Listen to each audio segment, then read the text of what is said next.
Of requesting Honorable Justice Krishna Dixit to deliver the memorial lecture on law and dharma. Justice Krishna Dixit, if I may say so, it's most ably suited to speak on the fusion of the twin concept of law and dharma. Justice Krishna Dixit, please.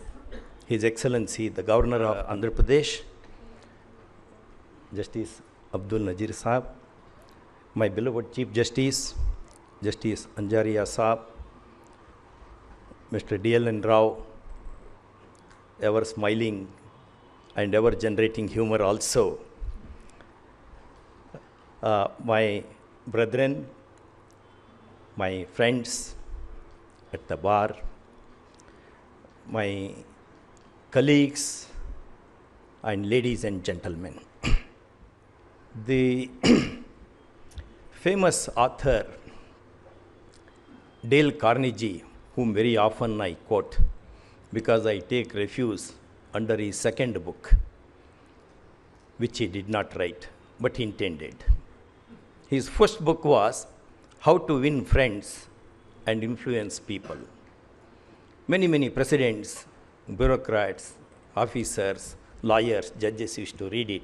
During my student days, my professor had presented one, thinking that I would read it and make benefit, which I did not. When he was asked as to which is his second book, he said, How to Antagonize Friends and Distance People.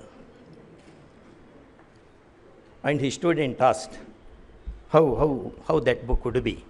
He said, giving a long lecture, especially in the evening of the beginning of the week, is the surest way to become most unpopular.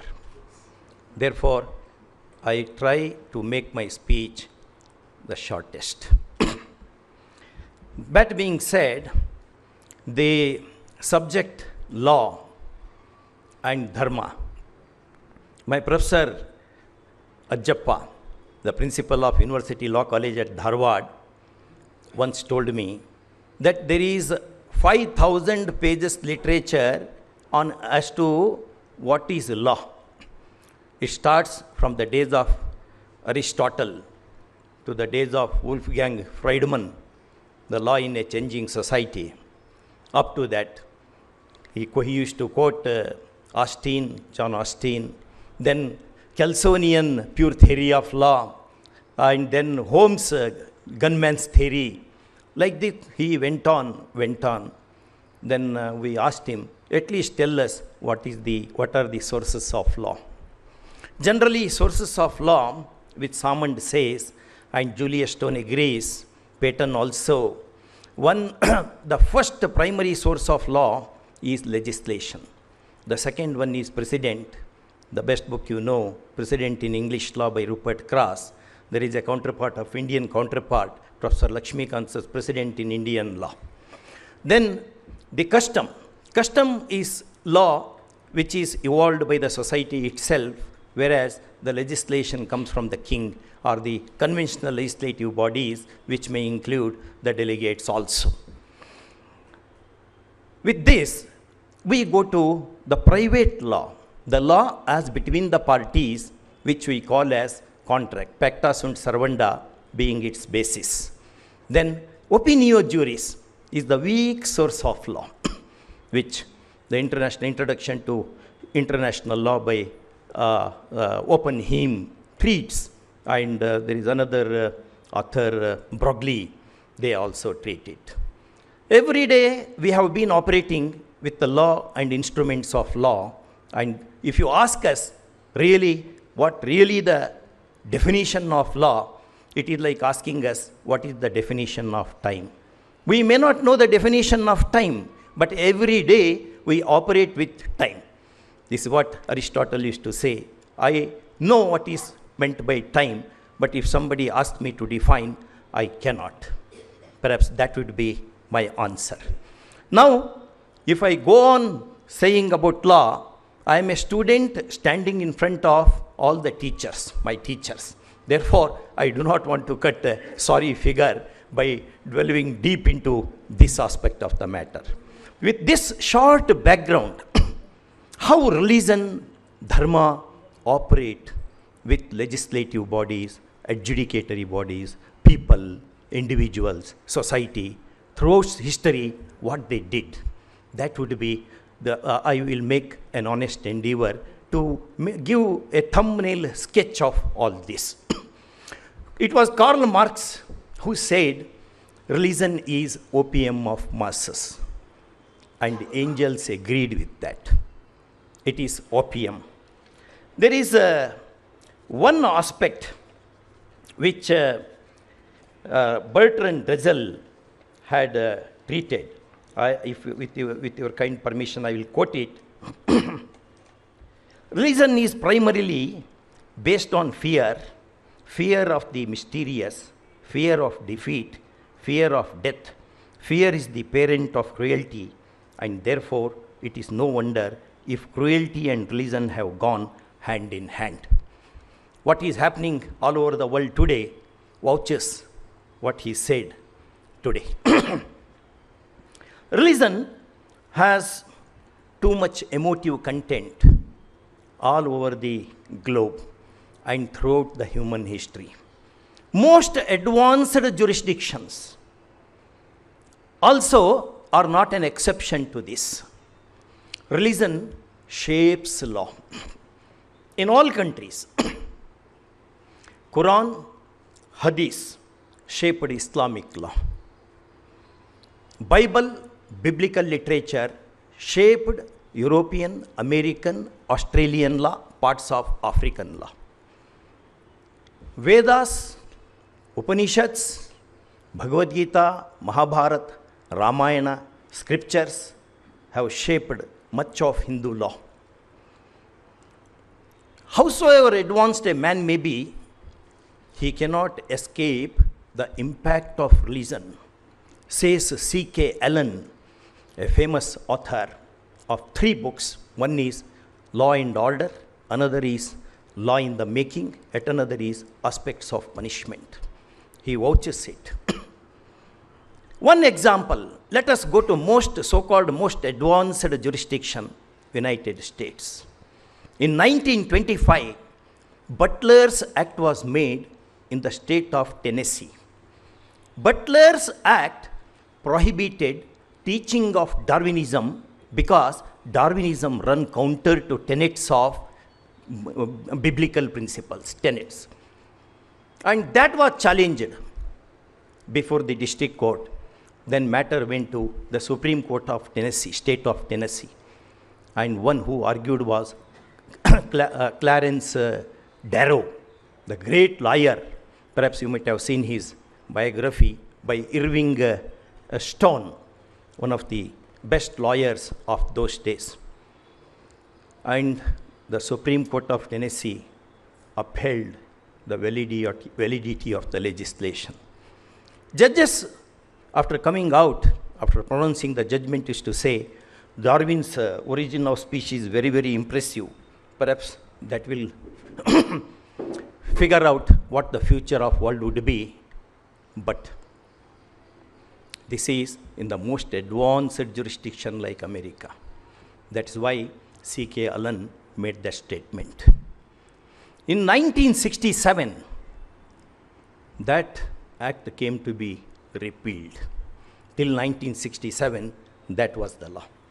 Then there are many cases where a person who was appointed as a postman, and on Sunday, the postal department asked him to deliver the mail.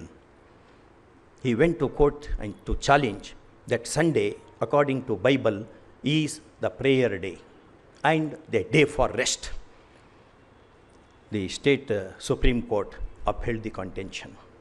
Matter went to Supreme Court, Federal Supreme Court, and settled there in favor of the citizen. Whether it is legislature or the adjudicatory bodies, or the society escaping the influence and impact of religion is not an easy thing. In Australia, in Germany, in England, in these three countries, the distribution of Bible, even in public schools, is held to be lawful, subject to certain regulations. But displaying 10 commandments in the courtroom, the US Supreme Court said is not permissible, because the Supreme Court reasoned we have built China wall between religion and the state, church and the government, the separation, the true separation they wanted. The experience of people, the sensible people throughout the world, throughout the history, is that they are sufferers at the hands of the clergy. That is the reason throughout there has been revolution, and the people generally outthrow the religious zealots. It's a question of time. Howsoever strong the zealots may be, they will be thrown out. When we come to India, because Australia we have seen, even in Germany that is the case, in France there are such cases. In France, fixing the crucifixture in the public schools was held to be lawful. However, in the later decisions that has been diluted, subject to too many conditions. Let us come to India. We will not go to other border countries where turmoil is making the Shivatandava Nritya, whatever it be. In India, Dr. Ambedkar tried to revolutionize personal laws in 1950s. He was the law minister. He could bring about lot of change in Hindu law. The Hindu code came to be enacted, but he could not succeed in convincing a small section of Muslims who did not agree for improvements, developments in the Islamic law, and therefore it remained that way. Dr. Ambedkar lamented, and his wife Savita ji, in my days with Ambedkar, specifically mentions about this. He could not do that one. How Indian jurisdiction has responded to religions. Let us go to Shah Banu, 1985 judgment. He quoted Quran, he quoted Hadith, and he said section 125 of CRPC, which obligates the husband to look after inter alia the wife and children, is applicable to minority communities regardless of religion, faith, sect, etc. There was a big turmoil. There was a big turmoil. The turmoil was to that extent that Parliament passed a legislation. This happened during Rajiv Gandhi regime. And you have seen what Justice Krishna Dixit letter, which was addressed to Rajiv Gandhi. It's available in public domain. The rights of Muslim women on divorce, protection of rights of Muslim women on divorce act came to be enacted. Of course, that act has been interpreted by judges, and to a great extent, its vigor has been lost. Sayyid Bukhari, the leader of Muslims in Delhi, said, an oil merchant and a meat seller have interpreted our Quran, therefore we will not respect. He was hauled up for contempt, and Supreme Court said he was highly unreasonable. That was the response of Supreme Court when he commented on Shah Banu. Then Shaira Banu, you have seen, triple talaq came to be invalidated by the Constitution bench of the Apex Court. It was very overwhelmingly welcomed. Again, a section tried to play mischief, but that did not yield much result. Then, when we come to the other community, the major community, so-called dominant community, when William Bentinck passed a legislation in the council prohibiting sati, the people tried to stone him. They burnt his effigies. This was during the British Raj. And during British Raj, people were fanatic, regardless of the religions. All right. What happened to Roop Kanwar case? Roop Kanwar, an 18-year-old Hindu girl, was put on Sahagamana when the husband died, and an enactment was made saying sati system should be proscribed. There was such a big galata.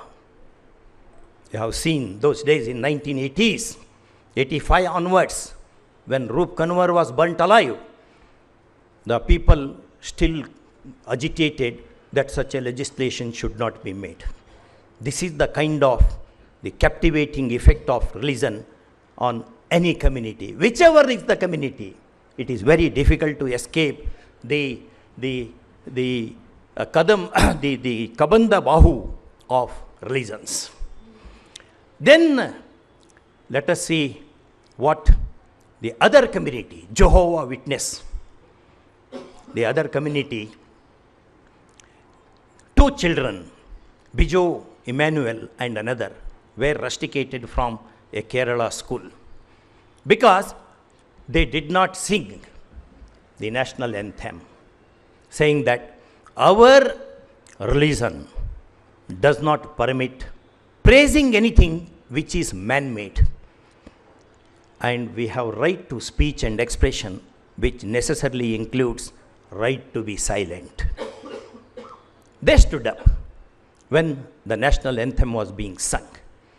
The 1986 Supreme Court you have seen, which discusses the aspects of right to speech and expression, right to the religion, which includes right to conscience also, and the apex court upheld it. In America, when the national flag was burnt, the American Supreme Court said it is right to expression. It did not do anything. In France, when a particular scripture was burnt, the courts and the governments took very stringent action, notwithstanding the repeal of blasphemy laws. The blasphemy laws were repealed, and still action was taken under the provisions of French code, Napoleon's code. Whatever be the reason, just I want to say that this community is fanatic, that community is fanatic, this other community is not fanatic. That is not the case.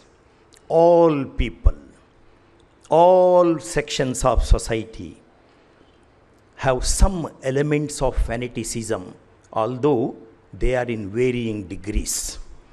They are in varying degrees. This being said, what is religion? What is dharma? From religion to dharma, the apex court has travelled right from the days of Shirur Mutt case.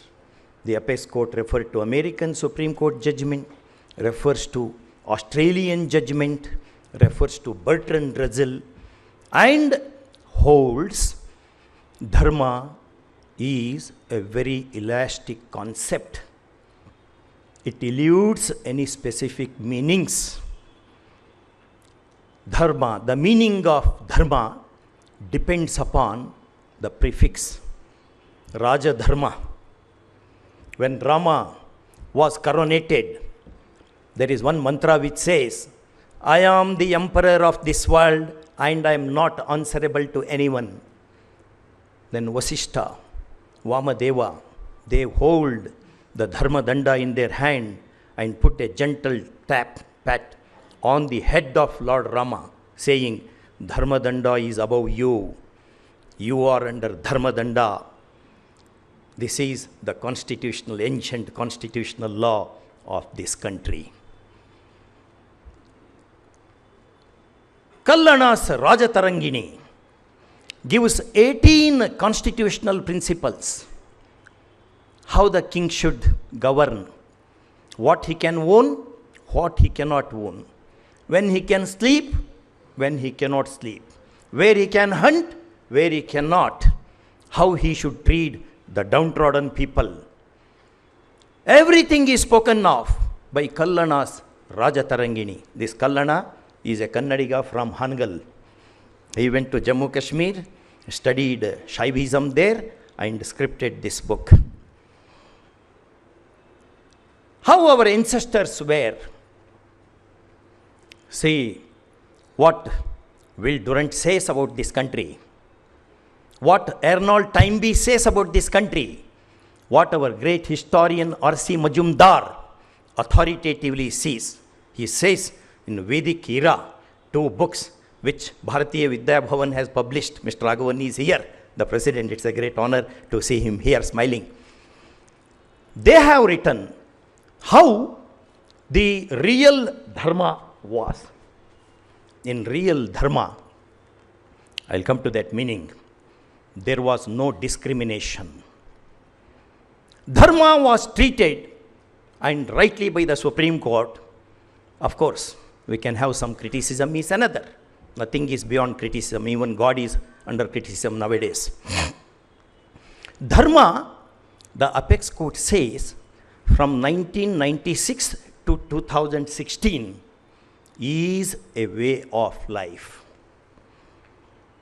The dharma in this country was the source of much of law. It was source of constitutional law. It was source of international law. We had international law textbooks. We are under impression the first book on international law, law of war and law of sea, De Jure Belli Ac Passis, by Hugo Crotius is the first book. No, we had lot of domestic law on all walks of life, all aspects of life. They have seen 18 Akshohini soldiers, army, facing each other during the Mahabharata period. Duryodhana had estimated that war would endure for a period of 15 days. And Bhishma said, stop, maintain status quo, till I hold discussion with Krishna Dvaipayana, formulate the war principles, and come and tell you to start. Till then, you are not supposed to wage war. 2 armies, full of tension, full of vigor, were made to wait for 3 days continuously. And the provision was being consumed. The soldiers, when they are idle, they consume more. This is what Napoleon Bonaparte, his biographer Emil Ludwig says. That was happening. And Duryodhana was worried how to provide food for these people. This old guy has gone to some Krishna Dvaipayana. Always I doubted him because he would decide for Pandavas only. He has gone there, that is the reason. He wants to weaken our side. That is the reason. Krishna Dvaipayana advised our Bhishmacharya, Bhishma Pitamaha, what should be the war principles.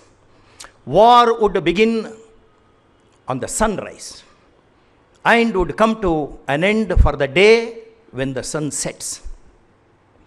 The foot soldier shall fight with the foot soldier. Rathika, the charioteer, will fight with the charioteer only. The animals shall not be troubled. Broken horses shall be spared. Women, children, aged and diseased shall not be targeted.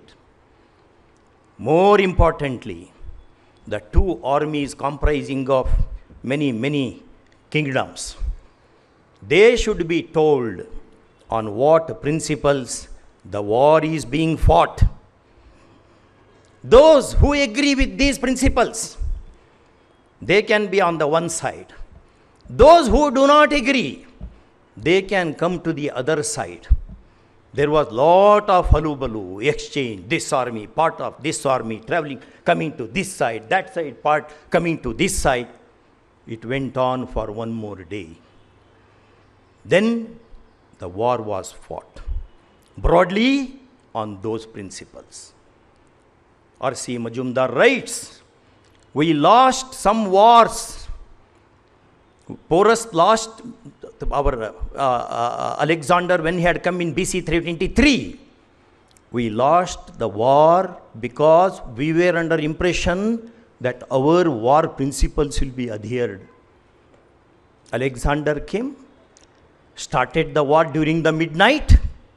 He burnt the grass, damaged the animals, and cut the throat of people who were sleeping, because we never knew in war and love everything is all right. That was never our tenet. That was never the principle of our dharma. What dharma ultimately is? Dharma is very difficult to define. One of the judgments of Dharmadikari, Justice Dharmadikari, says like this: dharma eludes definition. Let us see how dharma is seen in our ancient books. Generally, which P.V. Kane, he wrote 2 volumes on history of Dharma Shastra. Now it is 7 volumes. History of Dharma Shastra comprises of commentaries of great rishis and the decisions of the courts on those commentaries. He quotes Manusmriti. When we say Manusmriti, we feel little hesitant. Oh, he is quoting Manusmriti. But how many principles, great principles, are contained in that scripture? Who knows? Unfortunately, bulk of the society does not have access, at least it claims that it does not have access to Sanskrit. Very difficult to believe, because Ramayana was scripted by Valmiki, who is now scheduled tribe on our list. He wrote that Ramayana in a poetic form in Anustuk Chandas. Anustuk Chandas is considered to be one of the finest Chandasu in Sanskrit literature, and he wrote it. Therefore, if somebody says we were not given access to Sanskrit, etc., kindly do not believe them, because many commentaries on Vedas and Upanishads are contributed by the so-called ACSTs. Krishna Dvaipayana, son of Meenugarala Maga, he classified 4 Vedas, the Vedas into 4 parts: Rigveda, Yajurveda, Atharva Veda, Sama Veda. And out of the 10 Upanishads which Adi Shankara had enlisted as the most prominent of 108 Upanishads, like 10 amendments to US Constitution, which we say Bill of Rights, they are Bill of Upanishads. Most of them, the commentaries have been contributed by non-Brahmins. Very often we discuss these things across the lunch table with my friend Devdas. Of course, some material which I have used without his permission in this speech also. That is how it was. And Manu Smriti, Manu is not a Brahmin. Manu was not a Brahmin. And Devdas says, Manu is not a person at all. It's only a position with his studies. And my studies accord with that. It was that way. The Vedas were classified by non-Brahmins, not only non-Brahmins, very low-class, so-called low-class people, whom Bakshi called as Aristotle of Atishudras in his the human rights and the future of human rights. Upendra Bakshi cites like this. That is how our Dharma Shastra was. Manu says this one, this very, very interesting. I am very, very curt in expressing whatever comes to my mind, because I have very matured audience here. So therefore, even if I commit some mistake, they will simply forgive. That's my impression. Manu says in his code 1063, Ahimsa Satyam Asteyam Shaucham Indriya Nigraha Etam Samasikam Dharmam Chaturvarane Abravit Manuhu. Non-violence, truthfulness, abstaining from embezzlement, cleanliness of mind and body, control over one's senses, These are the general governing principles for all Varnas. This is very important. These are applicable to people of all Varnas. And Varnas were not Jatis. This we have to remember. Vishwamitra, who coined our Gayatra mantra in Gayatra Chandas, was only a Kshatriya. There were many Brahmins who were sent for grazing the cattle on the hillside. They were never treated as Brahmins at all because they did not have Brahma Vidya. And from one Varna to another, one could jump. There is a famous judgment of Madras High Court rendered by two judges, two English judges. That case is called the famous Tanjavur Palace case. One of the lawyers who had argued the matter was none other than Sir Alladi Krishna Swami Iyer. What the Madras High Court said? Madras High Court said Shivaji was a Shudra and Shudra could become a Kshatriya, and therefore he became Kshatriya on his own strength. Nabhisheko na samskaro simhasya kriyate vane vikramarjita satvasya swayameva mrugendrata. For lion, whether there will be coronation ceremony? No. On its own strength it declares to the forest that I am the king, I am the emperor, everybody should obey it. On his own strength. This is what Madras High Court said, ILR 1925. One of the beautiful judgments, the celebrated judgments of Madras High Court. Many other courts might have followed, at least 3 high courts have followed that. A Shudra could become a king, and king could marry the lady on Khadga Samskara. And the children begotten of that lady are the worthy successors of the king. That is how the share in that Tanjavur palace was accorded to the children of the great grandchildren of Shivaji when he went there that side. That is how it was. That is how it was. What Manu has said, Yajnavalkya in his Yajnavalkya Smriti, I assume that little Sanskrit will be known to you because many of Sanskrit words are in Kannada. Kannada has borrowed, like Tamil, huge amount of Sanskrit to become a beautiful language. Like Tamil, we say Tamil people are generally it is said like that, which is not true. Puje. Puja is a Sanskrit word, but it's a combination of Sanskrit and Tamil. In Tamil, Poo means who, flower. And when you do puja with flowers, that becomes puja. And there is a great literature on this. Great literature on this. In the case which Indian government fought for bringing Lord Nataraja back to India, what English judge has said about our culture, our civilization. Why our dharma is great? I said what Manu has said now. Manu's version is approved by Yajnavalkya. Yajnavalkya is considered to be the great lawgiver. Yajnavalkya Smriti is full of law, full of dharma, and how to interpret law. Your Crawford, your Sutherland, your Rondzen, they are just nothing. They are just nothing. Just believe my words. After a lot of study, I am making this humble assertion before you. How to interpret law is a great subject where the Sanskrit texts teach how the text of dharma should be interpreted. We had non-believers like Charvaka.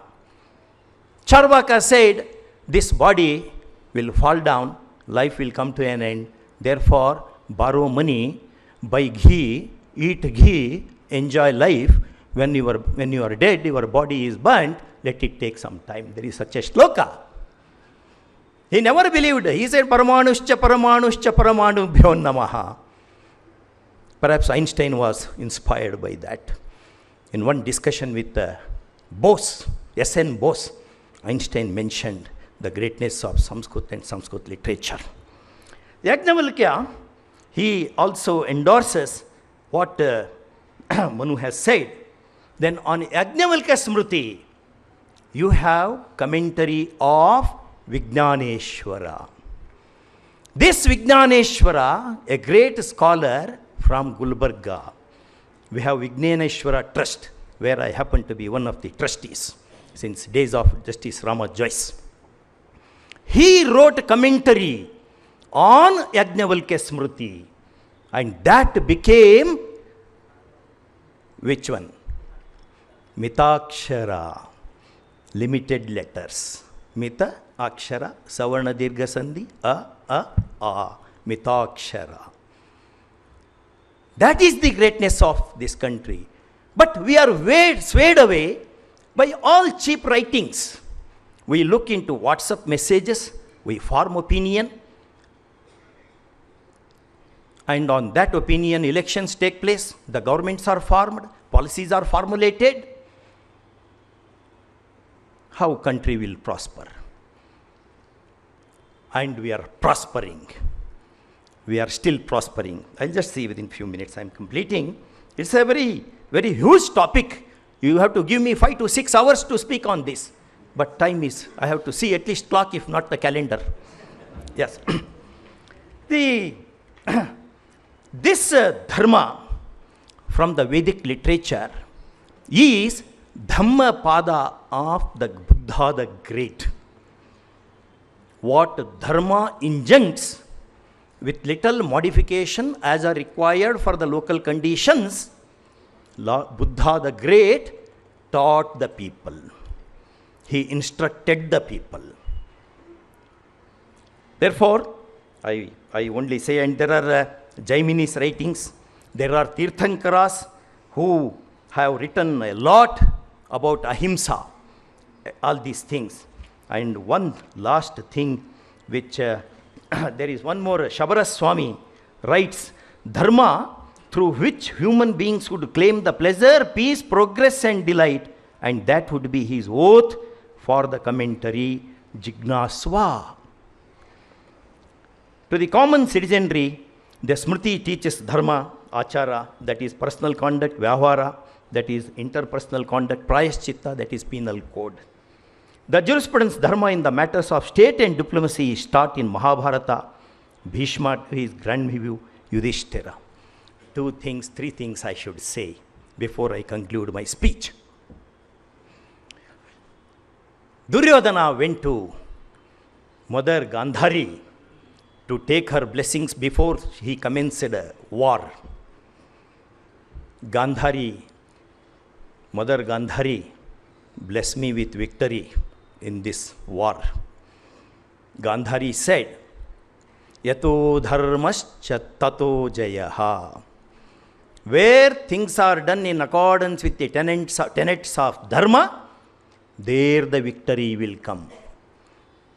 The delinquent son went disappointed.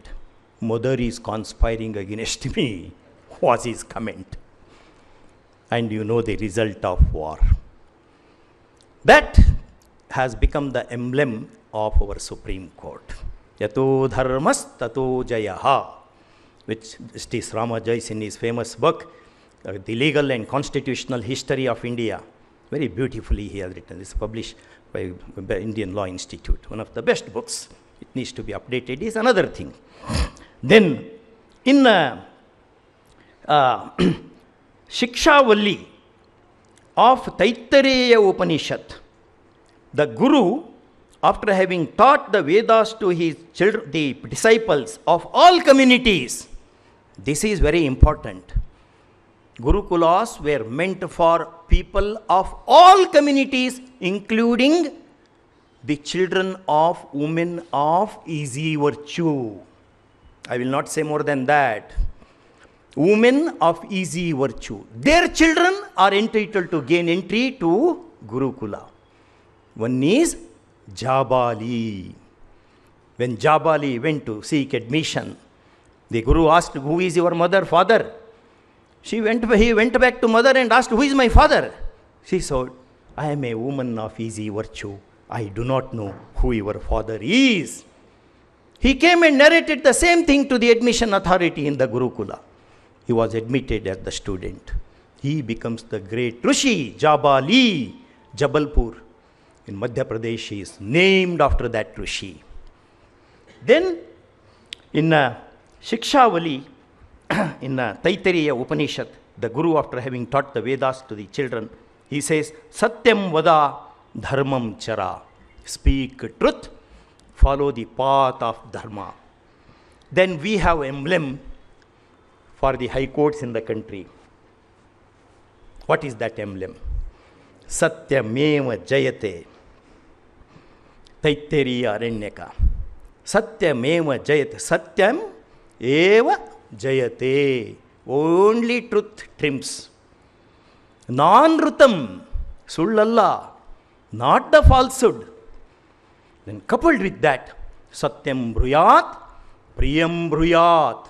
Na bruyat, satyam apriyam. When you speak truth, it should be benevolent to the community.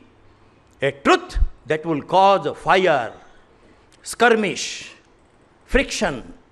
You are not supposed to tell that truth. There is one judgment of Justice Krishna Dixit when he was the judge of the Kerala High Court, where truth was cited as the defense for contempt of the court.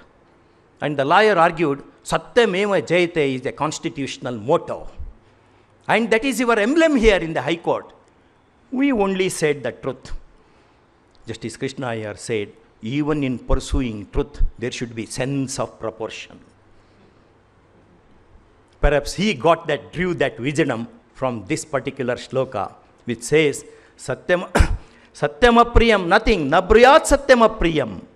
Same time, you are not supposed to lie merely because it is going to generate lot of happiness in all the people in the audience.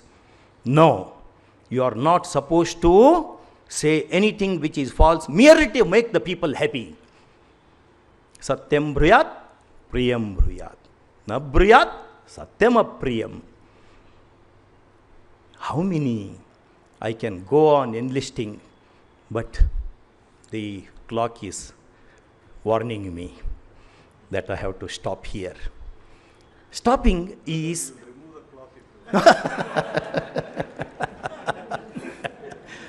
Thank you, sir.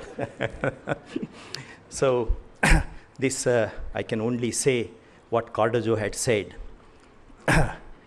The inn that shelters the traveler is not the journey's end.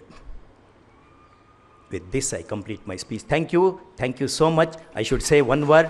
Our Tarakaram was a great, great member of the bar. I had an opportunity to brief him in quite a few matters.